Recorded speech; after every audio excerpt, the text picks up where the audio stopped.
Hello students, मैं अतुल कुमार।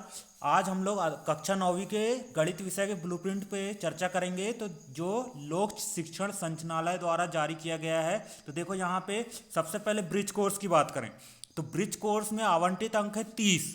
मतलब इस अध्याय से 30 नंबर के प्रश्न पूछे जाएंगे, जिसमें एक अंक के 10 प्रश्न होंगे, 2 नंबर का एक प्रश्न होगा और 3 अंक का एक प्रश्न होगा। ठीक है। और इस अध्याय से 5 नंबर के 3 प्रश्न पूछे जाएंगे। मतलब इस अध्याय में प्रश्नों की कुल संख्या कितनी हो जाएगी? 5 हो जाएगी। इसमें वस्तुनिष्ठ प्रश्नों को छोड़ देना है। ठीक है। फिर अगले अध्याय 2 की बात करते हैं, बहुपद। बहुपद से क्या नहीं आएगा? प्रेरित और शेषफल प्रमेय का कथन उदाहरण सहित ये नहीं आएगा। और गुणनखंड प्रमेय का कथन एवं सत्यापन ये भी नहीं आएगा। एवं x की घात 3 धन y की घात 3 धन z की घात 3 ऋण 3xyz को छोड़ के, मतलब ये चीज नहीं आएंगे। इस पे आवंटित अंक कितने हैं? 9 है, जिसमें इसमें 2 अंक के वस्तुनिष्ठ प्रश्न आएंगे, मतलब 1 नंबर के, और 3 नंबर का एक प्रश्न आएगा और 4 अंक का एक प्रश्न आएगा। मतलब कुल प्रश्नों की संख्या कितनी हो जाती है? 2 हो जाएगी। यहाँ पे कितने कितने अंक के? 3 अंक का एक और 4 अंक का एक। ठीक है। और 2 वस्तुनिष्ठ प्रश्न। अगले अध्याय 3 की बात कर लेते हैं, निर्देशांक ज्यामिति। निर्देशांक ज्यामिति में कुल आवंटित अंक है 8। 8 नंबर का प्रश्न पूछा जाएगा। यहाँ वस्तुनिष्ठ प्रश्न होते हैं यहाँ पे 2, और 2 अंक का एक प्रश्न। ठीक है। और 4 अंक का एक प्रश्न। मतलब यहाँ कुल कितने प्रश्न पूछे जाएंगे? 2 प्रश्न पूछा जाएगा। ठीक है। फिर इसके बाद अगले अध्याय की बात कर लेते हैं, रेखाएं और कोण, अध्याय 6। तो अध्याय 6 से कुल 6 अंक का प्रश्न पूछे जाएंगे, है ना। फिर यहाँ पे 1 अंक का एक प्रश्न है, और यहाँ पे कितने? 2 अंक का एक प्रश्न है और 3 नंबर का एक प्रश्न है। इस प्रकार कुल प्रश्नों की संख्या कितनी हो जाती है? 2 हो जाती है। कुल प्रश्न कितने हो जाते हैं? 2 हो जाते हैं यहाँ पे। अब अगले अध्याय की बात कर लेते हैं, यहाँ पे कौन सा? अध्याय 7। अध्याय 7 में क्या नहीं आएगा? ए ऐसे प्रमेय की उत्पत्ति नहीं आएगी। और क्या नहीं आएगा? इसमें 2 त्रिभुज सर्वांगसम होते हैं यदि उनके 2 कोण और बीच की भुजा दूसरे त्रिभुज की 2 कोण बीच की भुजा के सर्वांगसम हो, ये प्रमेय भी नहीं आएगा। और त्रिभुज असमीका। त्रिभुज असमीका मतलब कौन सी प्रश्नावली की बात करें? सीधे सीधे सबसे लास्ट प्रश्नावली। लास्ट प्रश्नावली मतलब कितने? 7.4 नहीं आएगी। ठीक है। 7.4 नहीं आएगी। और यहाँ पे कुल आवंटित अंक कितने हैं? 5 हैं, जिसमें 1 नंबर का वस्तुनिष्ठ प्रश्न पूछा जाएगा यहाँ पे। ठीक है। 1 नंबर का वस्तुनिष्ठ प्रश्न और 4 अंक का एक प्रश्न आएगा। मतलब इस अध्याय में कुल प्रश्नों की संख्या कितनी हो जाएगी? 1 हो जाएगी। फिर अध्याय 8 की बात कर लेते हैं, चतुर्भुज। चतुर्भुज से 4 अंक का कुल प्रश्न पूछे जाएंगे, जिसमें एक विकल्प होगा और एक 3 अंक का एक प्रश्न होगा। ठीक है। तो 3 अंक का एक प्रश्न होगा, मतलब कुल प्रश्नों की संख्या कितनी हो जाएगी यहाँ पे? 1। फिर अध्याय 10 की बात कर लेते हैं। इसमें क्या नहीं आएगा? तो ये प्रमेय नहीं आएंगे। मतलब 3 असंरेख बिंदुओं से एक और केवल एक वृत्त जाता है। और दूसरा कौन सा प्रमेय नहीं आएगा? 2 बिंदुओं को मिलाने वाला कोई रेखाखंड अपने एक ही ओर स्थित 2 बिंदुओं पर समान कोण अंतरित करे तो वह चारों बिंदु एक ही वृत्त पर होते हैं। ये दोनों प्रमेय नहीं आएंगे। इस अध्याय से कुल 4 अंक के प्रश्न आएंगे, वो भी एक प्रश्न आएगा 4 अंक का। मतलब प्रश्नों की संख्या कितनी हो जाएगी? 1।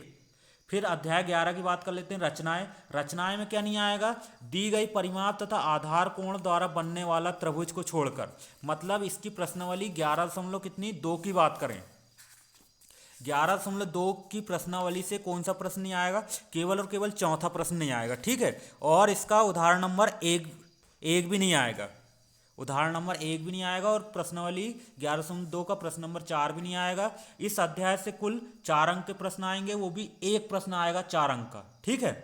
फिर अध्याय 12 की बात कर लेते हैं, हीरोन का सूत्र। हीरोन के सूत्र द्वारा चतुर्भुज का क्षेत्रफल ज्ञात करने के अनुप्रयोग, ये नहीं आएगा इससे। मतलब अध्याय 12 की 12.2 प्रश्नावली नहीं आएगी। ठीक है। और कुल इस अध्याय से 5 अंक के प्रश्न पूछे जाएंगे, जिसमें एक विकल्प होगा और 4 अंक का एक प्रश्न होगा। ठीक है। 4 अंक का एक प्रश्न होगा, मतलब प्रश्नों की संख्या कितनी हो जाएगी यहाँ पे? 1। फिर अध्याय 13 की बात कर लेते हैं। अध्याय 13 में पृष्ठीय क्षेत्रफल और आयतन है। तो यहाँ से कुल 8 अंक के प्रश्न पूछे जाएंगे, जिसमें 2 नंबर के वस्तुनिष्ठ प्रश्न होंगे और 1 अंक होगा 2 नंबर का, और 4 अंक का एक प्रश्न होगा। इस प्रकार इस अध्याय में कितने? 2 प्रश्न पूछे जाएंगे, 2 नंबर का एक और 4 नंबर का एक, और 2 विकल्प। ठीक है।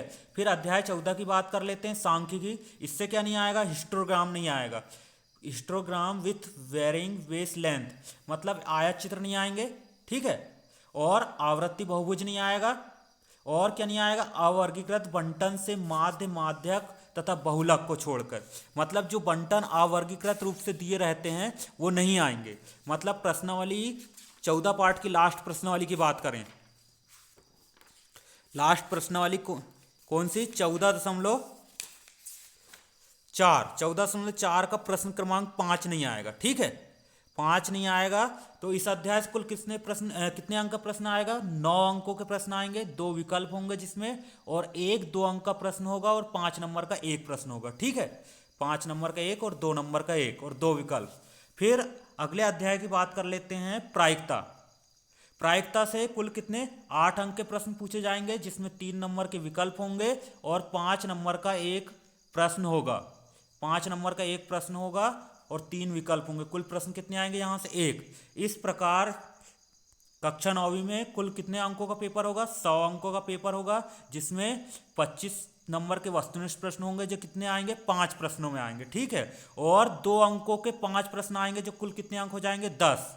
फिर उसके बाद 3 अंक के 4 प्रश्न आएंगे तो ये कितने अंक हो जाएंगे, 12, और 4 अंक के 7 प्रश्न आएंगे, मतलब ये 28 हो गए, और 5 अंक के 5 प्रश्न आएंगे मतलब 25। तो क्वेश्चन कितने हो गए, 21 क्वेश्चन होगा, और 5 सही विकल्प के, तो कितने होगा, कुल प्रश्नों की संख्या हो गई 26, ठीक है। और आगे देख लेते हैं क्या कह रहा है ब्लूप्रिंट।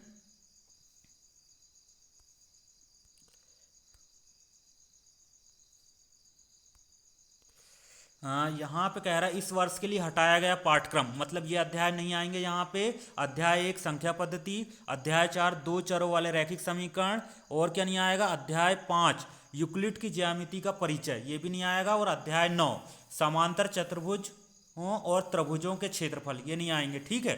फिर निर्देश क्या कह रहे हैं, प्रश्न क्रमांक 1 से 5 तक वस्तुनिष्ठ प्रश्न होंगे, जिसके अंतर्गत क्या होगा, जिसके अंतर्गत बहुविकल्पी प्रश्न, रिक्त स्थानों की पूर्ति, सही जोड़ियां तथा एक शब्द या एक वाक्य में उत्तर का चयन आदि के प्रश्न होंगे। प्रत्येक प्रश्न में कितना, 1 × 5 × 5, मतलब 25 अंक, प्रत्येक प्रश्न में 1 अंक 5 अंक होंगे, मतलब जिसमें 5 प्रश्न रहेंगे, ठीक है। और कितने 25 अंक निर्धारित हैं। प्रश्न दूसरा निर्देश की बात कर लेते हैं, प्रश्न क्रमांक 6 से 26 तक प्रत्येक प्रकार के प्रश्नों की उत्तर सीमा निम्नानुसार रहेगी। अति लघुत्तरी प्रश्न 2 अंक के आएंगे लगभग, और 30 शब्दों में उत्तर देना रहेगा। लघुत्तरी प्रश्न 3 अंक के आएंगे, लगभग 75 शब्दों में उत्तर देना होगा। दीर्घोत्तरी प्रश्न 4 अंक के आएंगे और लगभग 120 शब्दों में उत्तर देना होगा। दीर्घोत्तरी प्रश्न फिर से 5 अंक के आएंगे और लगभग 150 शब्दों में उत्तर देना होगा। वस्तुनिष्ठ प्रश्नों को छोड़कर सभी प्रश्नों में विकल्प का प्रावधान रखा जाएगा। यह विकल्प समान इकाई से तथा समान कठिनाई स्तर वाले होंगे।